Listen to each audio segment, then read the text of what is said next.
Right, the Intermediate 2 Maths, Units 1, 2 and 3, 2012, Paper 2. First of all, question 1, you're given a diagram that shows a circle. The circumference of the circle it states is 40.8, so we don't need to do pi d like we normally would. We already know the circumference is 40.8. Then the question says, calculate the length of the minor arc. So for calculating an arc length or a sector area, we have to find out what fraction of the circle we have. We have 110 degrees out of 360 degrees. So that is the fraction of the circle we have. So times that fraction by the circumference for arc length. So 110 over 360 multiplied by 40.8, 12.5 centimetres. So that bit done. Number 2, multiply out the brackets. So these questions quite common. 2 terms in the first one, 3 terms in the second one. So we do 3x times x squared, 3x times 2x, 3x times negative 6, which gives 3x cubed plus 6x squared minus 18x. Then be careful with the negative sign, negative 5 times x squared, negative 5 times 2x, and negative 5 times negative 6, which would be positive 30. And after that we need to tidy up, so we have 3x cubed. The x squared terms, we have 6x squared minus 5x squared, which would be just x squared. The x terms, we have a negative 18x minus 10x, which is negative 28x, and just plus 30 on the end. So 1 mark for the first 3 terms, 1 mark for the second 3 terms, 1 mark for tidying up, 3 marks. Question 3, we basically have a cylinder with 2 hemispherical ends as shown in the diagram on question 3 from the paper. So the cylinder has a length of 15 or a height of 15, a radius of 4 because I've not written that down, which I probably should have. So 23 minus 15 is 8. We're not symmetrical because it's got hemispherical ends, so 8 divided by 2, oh, here we are, 8 divided by 2 is 4, so the radius would be 4. So for the cylinder, pi times 4 squared times 15, because it's pi r squared h, comes out 753.98. Then if we have 2 hemispherical ends, 2 hemispheres together makes a sphere, so we'll just work out the volume of a sphere with a radius of 3. So 4/3 pi r cubed. 4/3 times pi times 4 cubed, 268.08.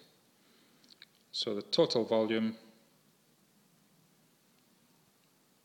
would be 753.98 plus 268.08, 1022.1 millimeters cubed. We could round that to a certain amount of significant figures. On to number 4. Solve the equation 3x squared plus 7x minus 5 equals 0. So what we should be doing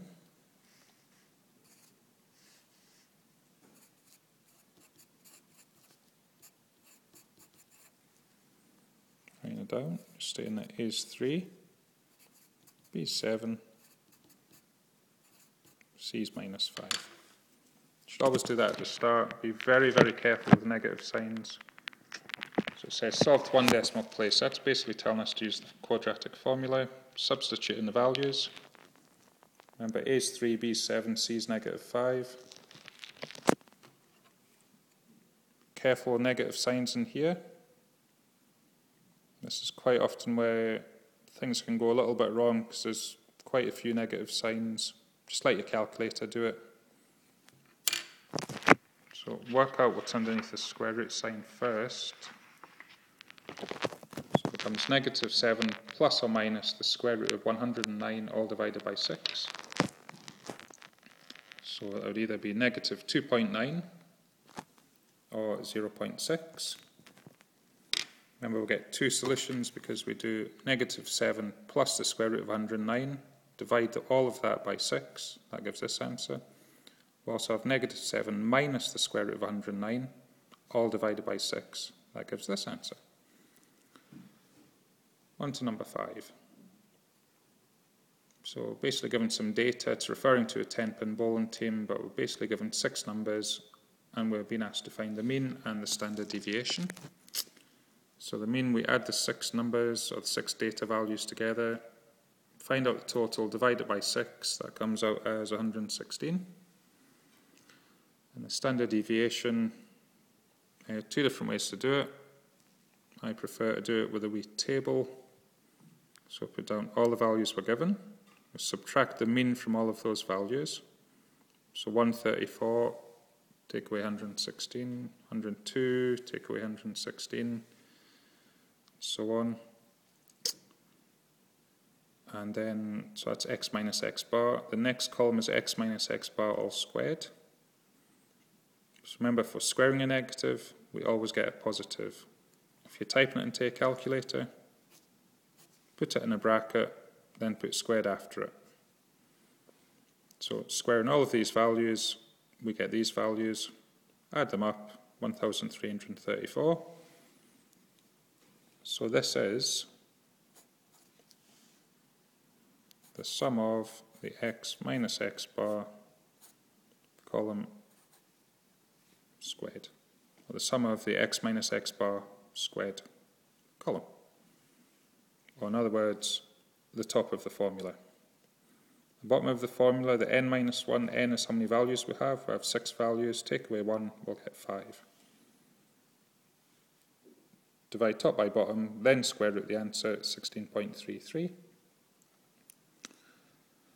Then part B is looking for your understanding of the standard deviation.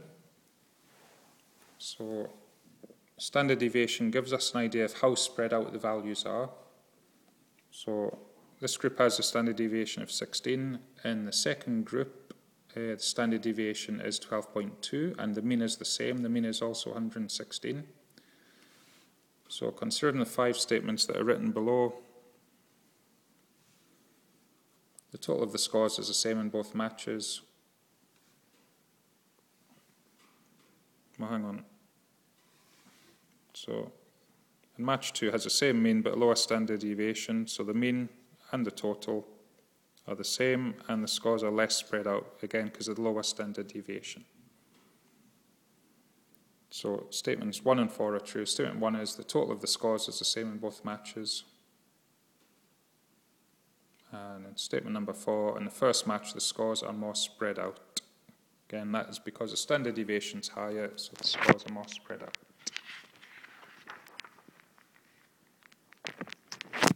Number 6, 3 groups are booking a holiday. The first group consists of 6 adults and 2 children. The cost of the holidays is £3,148. Let x pounds be the cost of an adult and y pounds be the cost of a child. Write down an equation in x and y which satisfies the above information. So basically 6 adults plus 2 children equals £3,148. Or the cost for 6 adults and 2 children is £3,148. Part B is a similar one. 5 adults and 3 children will cost £3,022. So we have a pair of simultaneous equations. We're going to try and solve these. To do that, we must make the coefficient, the number of x's, or the coefficient, which just means the number of y's, the same. So here I'm going to triple all of this line, and I'm going to double all of this line. So again, I'm writing at the side what I'm doing to make it really, really obvious what's going on to whoever's marking my work. So times by 3 times by 3 times by 3 gives this line. Double the second equation gives this line. The reason why I've done that is to get the coefficient of y, the number of y's, to be the same. So now if I do equation 3 take away equation 4, I'll get 18x take away 10x, which will be 8x. 6y take away 6y is 0y, or just 0. So I've eliminated the y's. And 9,444 take away 6,044 would be 3,400. Now to work out the value of x, I can do that quite easily just by dividing through by 8, and I get 425. So I have the price for an adult. Now to work out the price for a child, I go back to either equation 1 or equation 2, and I substitute in the value for x. So 6 times 425 plus 2y is 3148. Work out what that is. So 2550 plus 2y equals 3148. Bring the 2550 across, divide through by 2. Price for a child, £299. So 3 marks for doing that. The last mark, the 4th mark, is given for checking out the price that they give. So it says 2 adults and 4 children. The price for that would be £2,056. We need to check that. Substituting in our values, it's not 2,056. So the family would have been overcharged by £10. Just make that statement. Okay, 6 mark question there. Quite nice. Number 7, a little bit of algebra. Express as a single fraction. In other words, put them together. So here and here, we have different denominators. We need a common denominator if we're going to add fractions together. So multiply top and bottom by a. So a times a is a squared. A times b is ab. Here multiply top and bottom by b. B times b is b squared. A times b is ab. The reason why I've done that is to get a common denominator. Once I have a common denominator, I just add the top, I add the numerators together. So a squared plus b squared all over ab.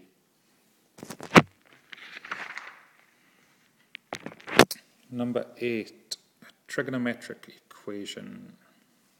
So these generally have 2 solutions because we're always looking between 0 and 360, or nearly always.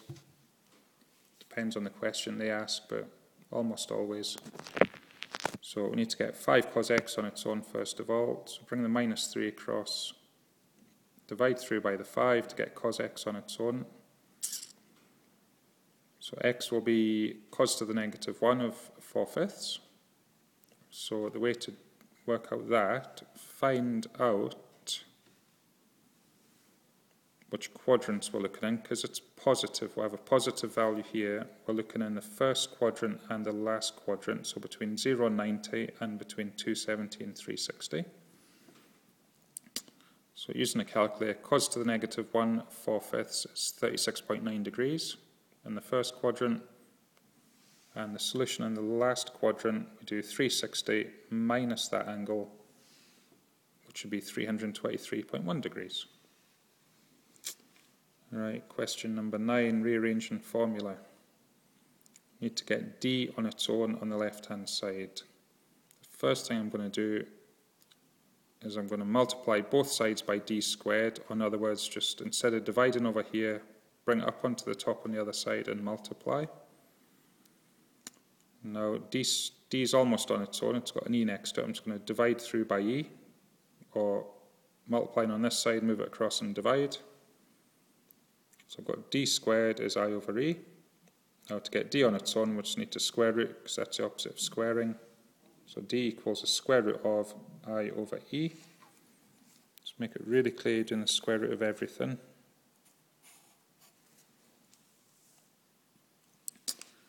Number 10, quite a common question. Number 10 is basically Pythagoras in a circle. So we're looking for a line of symmetry straight down the middle, because the circle is symmetrical. Tells us the radius is 1.9. Tells us this line here would be 2.2, so half of it would be 1.1. So there we've spotted our right angle triangle. So x squared plus 1.1 squared equals 1.9 squared. Get x squared on its own by bringing the 1.1 squared across. So x squared is 2.4, just by pressing the buttons on the calculator. And to calculate x, we just take the square root of 2.4, which is 1.55. So the depth will be 1.9 minus 1.55, because because this bit's 1.55 and it's a circle coming down here, so the radius minus the 1.55 will give the depth, which will be 0.35 meters. On to 11, nice bit of algebra on number 11. So the rule we need to know on these type of questions is a to the m divided by a to the n is a to the m minus n. If you're dividing powers, you just subtract them. So x squared y to the 4 divided by x to the negative 3 y to the 6 would be x to the 2 minus minus 3 multiplied by y to the 4 minus 6, which would be x to the 5 y to the minus 2. But the question says write it with positive indices. So y to the negative 2 basically means it should be on the bottom of the fraction. It should be 1 over y squared. So x to the 5 times 1 over y squared would be x to the 5 over y squared. Number 12. We have this diagram. This is a cliff. This is a boat. This point here is where a boat is. Basically, we have a triangle here and another triangle here. The strategy on this question is to find either this length or this length. And once we've found that, we can either use SOHCAHTOA from Intermediate 1 stroke general, or we can use the sine rule again in the smaller triangle or in just the very, very large triangle. So we're going to use the sine rule here to work out either this side or this side. After that, we can use, if we worked out this side, we can use the sine rule or SOHCAHTOA here to work out h, or looking at the big triangle, again, use SOHCAHTOA or the sine rule to work out h again. So what did I go for? I went for working out this side. And to do that, I need to work out this angle here, which is 25. And I also worked out this angle here to be 27 because we have an alternate angle, also known as a z angle. So that point there, that angle there is the same as that angle there. So we'll get this side, CP over the sin of 27 is 89 over the sin of 25. Rearrange that. Just bring the sin 25 up. Press the buttons on the calculator. CP will be 95.6 meters. So I have that side there. Here we've got 52. Again, the reason why I know it's 52, I've got a Z angle here. So that's worked out for us.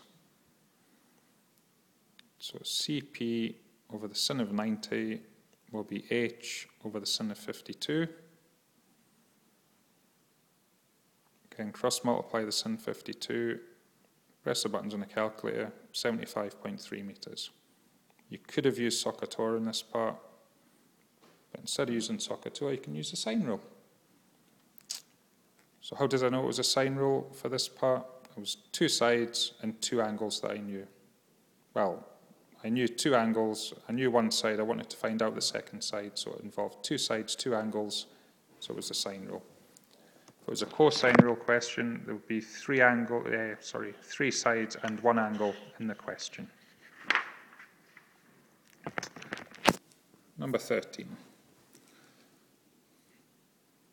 Due to the threat of global warming, scientists recommend that there's an 15% reduction every 10 years over a 40-year period. So a 15% reduction would leave 85%, which is like 0.85. Over 4 10-year periods, we can do 85% of an amount, and 85% of an amount again, and 85% of an amount again, and 85% of an amount a fourth time. Or we could just do 0.85 to the power 4. which comes out as 0.522 or 52.2% of the original amount. So they have not met the target of a 50% reduction because there's still 52.2% left. So they've only reduced it by 47.8%. And last question, number 14. Trig identity. Got cos x tan x over sin x. Generally speaking, if we see a tan, replace it with sin over cos in a trig identity question. So we get cos x over sin x here, times by tan x, which is sin x over cos x. So we've got sin over sin, cos over cos, they all cancel out, we're just left with 1. And that's the paper finished.